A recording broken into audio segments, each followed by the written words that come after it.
आगे से इधर सर।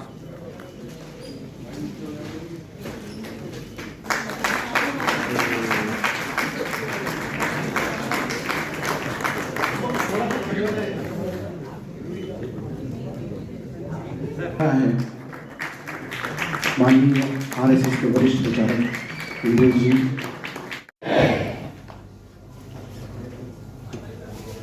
अभी एक कार्यक्रम में मैं था, उसमें 90% के लगभग मुस्लिम समुदाय के लोग एक पुस्तक का लोकार्पण किया था, राम मंदिर राष्ट्र मंदिर सांझी विरासत।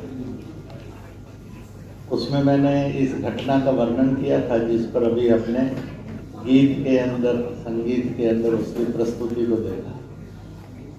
जब प्रभु का राज तिलक हो गया, सृष्टि के वैज्ञानिकों में, विद्वानों में, धनपतियों में, शासकों में एक प्रश्न थे और उन्होंने कहा, प्रभु आप सबको बुला लें, हम मिलकर सांझे प्रश्न करेंगे। उस वार्ता में अहिल्या के मंदिर क्यों गए थे, ये भी प्रश्न, पर आज के प्रसंग पर से उन्होंने प्रश्न किया है, प्रभु आपने रावण से जनता को, प्राणी मात्र को मुक्त करवाना था, उसके लिए अगर आप शबरी ज्ञान नहीं भी जाते तो क्या फर्क पड़ता? आप उस काम को तो कर ही सकते, फिर आप शबरी ज्ञान क्यों करते? और क्या जरूरत थी कि शबरी के जाने के बाद ही रावण को उसकी आसुरता से मुक्त करेंगे आप, और मानव मात्र को भी, प्राणी मात्र की भी रक्षा करेंगे? तो मुस्कुराए। उन्होंने कहा कि मैं शबरी के पास इसलिए गया था कि वो मुझे संतान के रूप में देख रही है, भगवान के रूप में नहीं देख रही थी, पुत्र के रूप में देख रही थी। तो जो माँ के रूप में हो और बच्चे को पुत्र रूप में देखे, वहाँ ना जाना बड़ा पाप और अपराध होगा, इसलिए मैं समझ गया। फिर उन्होंने उससे आगे कहा, राम राज्य कैसा होगा, इसके संविधान के कुछ प्रशिष्ट वहीं रचे जाने थे, इसलिए मैं वहां गया। वो गए, मां ने उनको चखकर फल खिलाए, लक्ष्मण की तरफ भी किए। प्रभु ने शेषनाग अवतार को संकेत किया, लक्ष्मण ने फल फेंक दिए, राम ने खा लिए। राम राज्य के एक बड़े सिद्धांत का वहाँ रचना हो गई।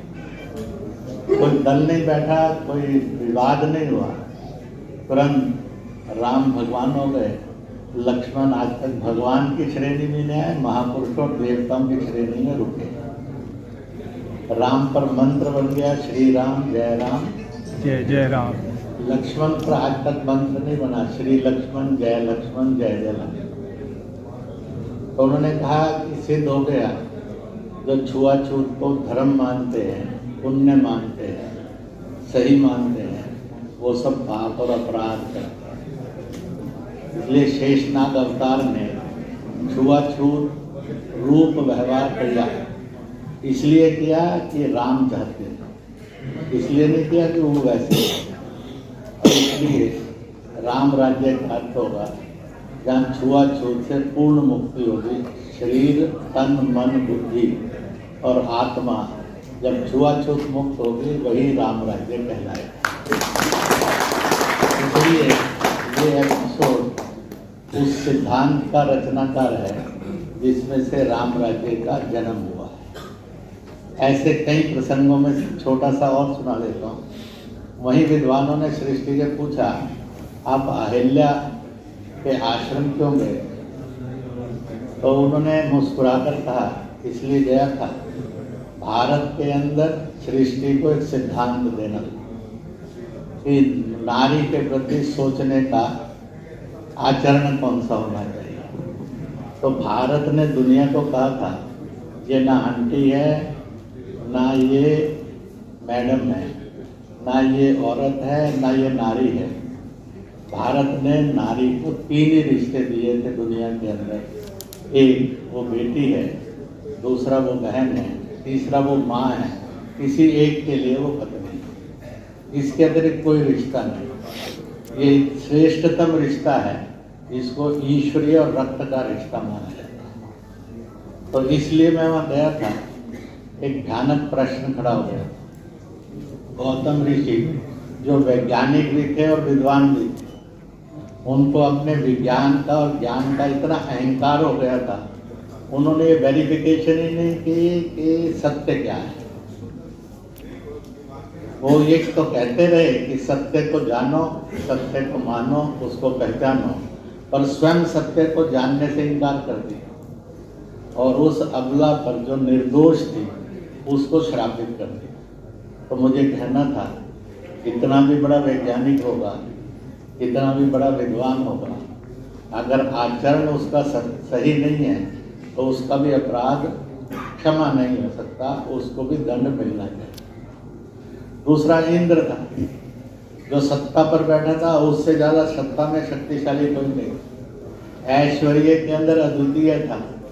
हम करोड़पति कहें, खरबपति कहें, खरबपति कहें, क्या क्या कहेंगे, इसलिए वो ऐश्वर्य का भी राजा था, धन का भी राजा था और सत्ता का भी राजा था।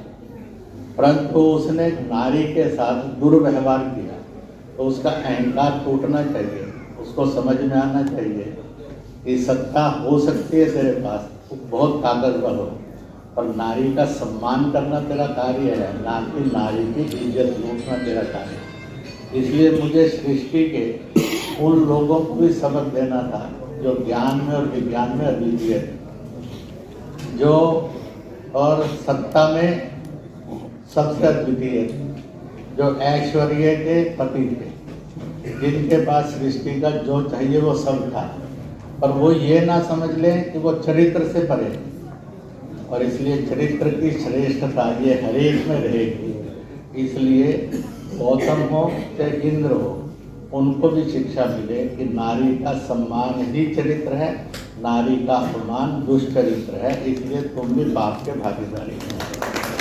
ये बड़ा सुंदर रामायण को एक नए ढंग से परिभाषित करने के लोगों ने प्रयत्न किया है। उसी को मैं पढ़ रहा था तो उसके 2 प्रसंग मैंने सुनाए। तो इसलिए अभी यहाँ पर जो हुआ, इसमें से उस समय मैंने अपील की थी, जिस विवाद को आपने टेलीविजन पर खूब देख लिया होगा, मैंने सब धर्मों को, सारी सभ्यताओं को और सब जातियों को, सब दलों को, सब भाषाओं को, सब परंपराओं को अपील की थी, राम खुदा है, खुदा राम, राम ईश्वर है, ईश्वर राम, राम गॉड है, गॉड राम है, अल्लाह राम है, राम अल्लाह है, राम वाहेगुरु है, वाहेगुरु ही राम है। उन्होंने ये नाम दिए, हमने उसको एक राम और कृष्ण भी नाम दिया। They are parallel to each other, छोटा बड़ा कोई नहीं। इसलिए कौन सा तन है जिसमें राम नहीं, कौन सा जन है जिसमें राम नहीं। राम सबके हैं, राम सब में है, बता दो जो बिना राम के। तो किसी के पास इसका कोई उत्तर नहीं है, एक ही उत्तर है कि स्वीकार कर लो या झगड़ा करो। तो झगड़े में चलते हैं तो में।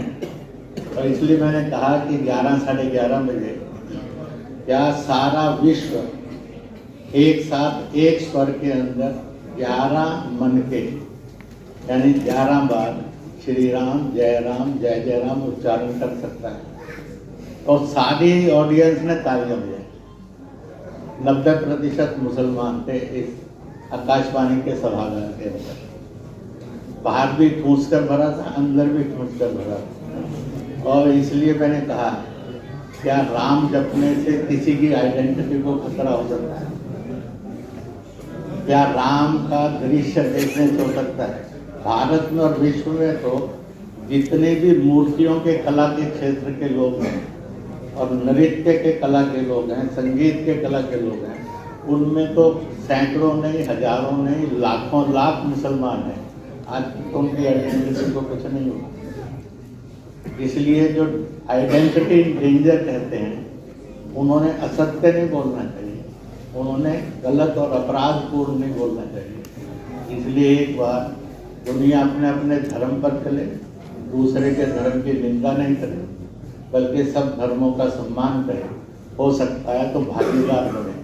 ऐसा विश्व बनाएंगे तो जो युद्ध मुक्त भी होगा, दंगा मुक्त भी होगा, प्रदूषण मुक्त भी होगा, छुआछूत मुक्त भी होगा, जेंडर शोषण से मुक्त भी होगा। आज जरूरत है इस अवसर का लाभ उठाकर एक नया विश्व, एक नया भारत, उसको हम जन्म दें। जब ये सब लोग बुलाने के लिए मुझे आए थे, मैंने कहा चलिए एक अवसर आएगा तो अपनी दो बात आपसे शेयर करूँगा इन्हीं शब्दों के साथ। कला में अद्वितीय चरित्र हैं और इसलिए हमने तो उस चरित्र को प्रणाम किया जो राम जैसा दिखता हो, राम नहीं हो।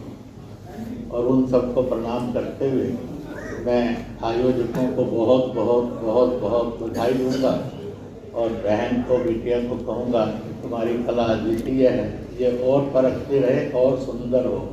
5 सेकंड मुस्कुराने से फोटो खूबसूरत हो जाती है, जिंदगी भर मुस्कुराओ तो जिंदगी कितनी हसीन हो सकती है।